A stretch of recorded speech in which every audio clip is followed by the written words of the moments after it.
ಒಳ ಮೀಸಲಾತಿ ವಿಚಾರವನ್ನ ಹಗುರವಾಗಿ ತೆಗೆದುಕೊಳ್ಳಬೇಡಿ.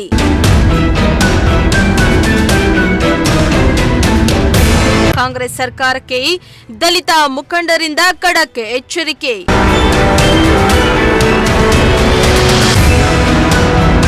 ಸರ್ಕಾರ ಒಳ ಮೀಸಲಾತಿ ವಿಚಾರವನ್ನ ಹಗುರವಾಗಿ ತೆಗೆದುಕೊಳ್ತಾ ಇರುವುದನ್ನ ನೋಡಿದ್ರೆ ನ್ಯಾಯಮೂರ್ತಿ ನಾಗಮೋಹನ್ ದಾಸ್ ವರದಿಗೂ ನ್ಯಾಯಮೂರ್ತಿ ಕಾಂತರಾಜ್ ವರದಿಗೆ ಆದ ಗತಿಯೇ ಆಗುತ್ತೆ ಎಂಬ ಆತಂಕ ನಮ್ಮದು ಎಂದು ಸ್ವಾಭಿಮಾನಿ ಮಾದಿಗ ಮಹಾಸಭಾದ ಸದಸ್ಯರು ಚಿತ್ರದುರ್ಗದಲ್ಲಿ ಆತಂಕವನ್ನ ಹೊರಹಾಕಿದ್ರು.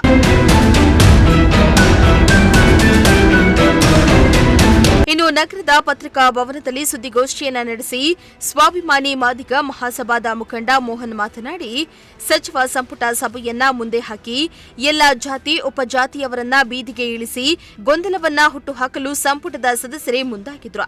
ಸಿದ್ದರಾಮಯ್ಯನವರು ಏನೂ ಮಾಡ್ತಾ ಇಲ್ಲ. ಮೊದಲು ಸಚಿವ ಸಂಪುಟದಲ್ಲಿ ಒಳ ಮೀಸಲಾತಿಯ ನಿರ್ಣಯ ಘೋಷಿಸುವುದಾಗಿ ಸಿದ್ದರಾಮಯ್ಯ ಹೇಳಿದ್ರು. 2 ವರ್ಷ 3 ತಿಂಗಳಾಯಿತು. ಈಗ ಪರಿಸ್ಥಿತಿ ಎಷ್ಟು ಬಿಗಡಾಯಿಸಿದೆ ಎಂದರೆ ಸಿದ್ದರಾಮಯ್ಯನವರಿಗೆ ಸಚಿವ ಸಂಪುಟ ನಡೆಸಲು ಸಾಧ್ಯವಾಗ್ತಾ ಇಲ್ಲ. ಸಿದ್ದರಾಮಯ್ಯ ಕಾಂತರಾಜ್ ಆಯೋಗದ ಹೆಸರಲ್ಲಿ 165 ಕೋಟಿ ಮುಳುಗಿಸಿದ್ರು ಎಂದಿದ್ದಾರೆ. ಸರ್ಕಾರ ಏನು ವಿಳಂಬ ನೀತಿಯ ಸಮಯಾವಕಾಶ ಬಳಸಿಕೊಂಡು ನಮ್ಮ ಸಹೋದರ ಸಮಾಜದವರು ಬಲ ಪ್ರದರ್ಶನಕ್ಕೆ ನಿಂತಿರುವುದು ಇದು ಒಳ್ಳೆಯ ಬೆಳವಣಿಗೆ ಅಲ್ಲ. ಹಾಗೂ ಅನೇಕ ಸಿದ್ದರಾಮಯ್ಯ ಅವರು 2013ರಿಂದ 2018ರವರೆಗೆ ಮುಖ್ಯಮಂತ್ರಿ ಆದಾಗಲೂ ಇದೇ ರೀತಿ ವಿಳಂಬ ದ್ರೋಹದ ಚಾಳಿ ನಡೆಸಿದ್ದಾರೆ.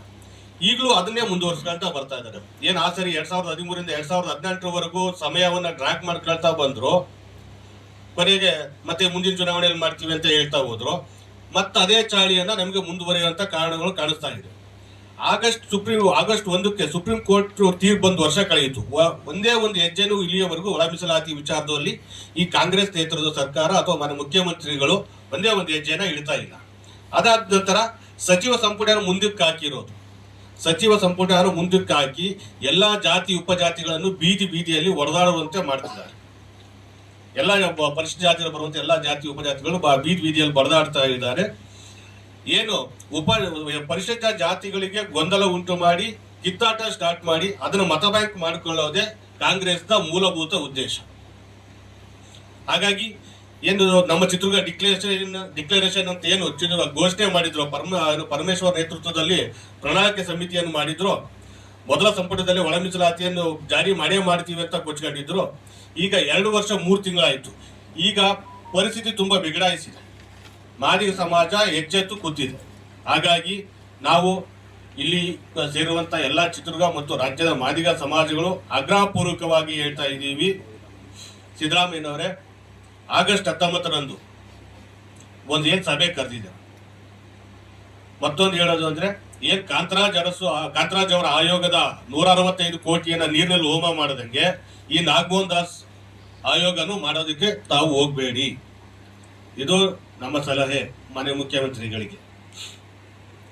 ಅಥವಾ ಇದೆಲ್ಲವನ್ನು ಬಿಟ್ಟು ತಮ್ಮೇನು ಸಿದ್ದರಾಮಯ್ಯನವರು ತಮ್ಮ ಅಹಮನ್ನ ಸ್ವಲ್ಪ ಬದಿಗೊಟ್ಟು ಶೋಷಿತ ಸಮಾಜ ಪರವಾಗಿ ನಿಲ್ಲೋದಾದ್ರೆ ಏನ್ ಮಾಧುಸ್ವಾಮಿ ಅವರ ವರದಿ ಇತ್ತು, ಆ ವರದಿಯಂತೆ ಆದ್ರೂ ಒಳ ಮೀಸಲಾತಿಯನ್ನು ಆಗಸ್ಟ್ 19ಕ್ಕೆ ಜಾರಿ ಮಾಡಬೇಕು. ಮತ್ತು ಒಳ ಮೀಸಲಾತಿಯಿಂದ ಏನ್ ಈಗಾಗಲೇ ಉದ್ಯೋಗಗಳು ಏನ್ ಕಾಲ್ಫಾರ್ ಮಾಡದಲ್ಲಿ ನಿಲ್ಲಿಸಿದ್ದಾರೆ, ಇದರಿಂದ ಒಳ ಮೀಸಲಾತಿ ಕೇಳುತ್ತಿರುವ ಜಾತಿಗಳಲ್ಲದೆ ಇತರೆ ಸಮುದಾಯದವರು ಕೂಡ ಸಿದ್ದರಾಮಯ್ಯನವರ ವಿರುದ್ಧ ಆಕ್ರೋಶವನ್ನು ವ್ಯಕ್ತಪಡಿಸಂತಾಗಿದೆ. ತಮ್ಮ ಮುಖಾಂತರ ಹೇಳೋದಿಷ್ಟೇ, ಸಿದ್ದರಾಮಯ್ಯನವರು ಕಾಲಹರಣದ ನೀತಿಯನ್ನು ದಯವಿಟ್ಟು ಮಾದಿಗ ಸಮಾಜದ ಮೇಲೆ ಮಾಡಬೇಡಿ. ಇನ್ನು ಸಿದ್ದರಾಮಯ್ಯ ಈ ಕಾಲಹರಣದ ನೀತಿಯನ್ನ ಪಕ್ಕಕ್ಕಿಟ್ಟು ತಕ್ಷಣ ಒಳ ಮೀಸಲಾತಿ ಜಾರಿ ಮಾಡಬೇಕು. ಆಗಸ್ಟ್ 19ರಂದು ಅಂತಿಮ ನಿರ್ಧಾರ ಪ್ರಕಟಿಸಿ ಒಳ ಮೀಸಲಾತಿಯನ್ನ ಘೋಷಿಸಬೇಕು. ಈ ಬಗ್ಗೆ ಸರ್ಕಾರವನ್ನ ಎಚ್ಚರಿಸಲು ರಾಜ್ಯದೆಲ್ಲೆಡೆ ತಮಟೆ ಚಳುವಳಿಯನ್ನ ನಡೆಸಲಿದೆ. ಇಷ್ಟಾಗಿಯೂ ಆಗಸ್ಟ್ 19ರಂದು ಸಂಪುಟ ಸಭೆಯಲ್ಲಿ ಮತ್ತೊಂದು ಸಮಿತಿ ರಚಿಸಲು ಮುಂದಾದರೆ ಉಗ್ರ ಹೋರಾಟಕ್ಕೆ ಇಳಿಯಬೇಕಾಗುತ್ತೆ ಎಂದು ಈ ಮೂಲಕ ಸರ್ಕಾರಕ್ಕೆ ಎಚ್ಚರಿಕೆಯನ್ನ ನೀಡಿದ್ದಾರೆ.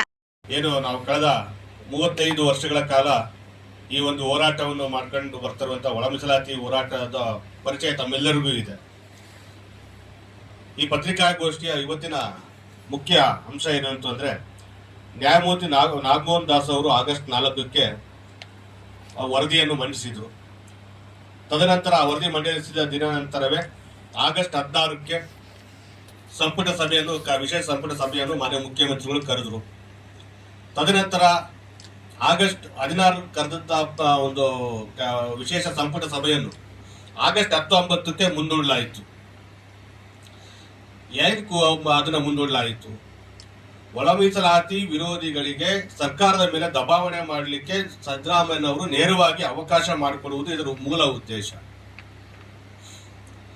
ಆಮೇಲೆ ಏನು ನಾಗಮೋಹನ್ ದಾಸ್ ಆಯೋಗವನ್ನು ನಾವು ಮಾದಿಗ ಸಮಾಜ ಕೇಳೇ ಇರಲಿಲ್ಲ. ಆದ್ರೂ ಕೂಡ ಒಂದು ನ್ಯಾಯಮೂರ್ತಿ ನಾಗಮೋಹನ್ ದಾಸ್ ಆಯೋಗವನ್ನು ರಚನೆ ಆಯಿತು.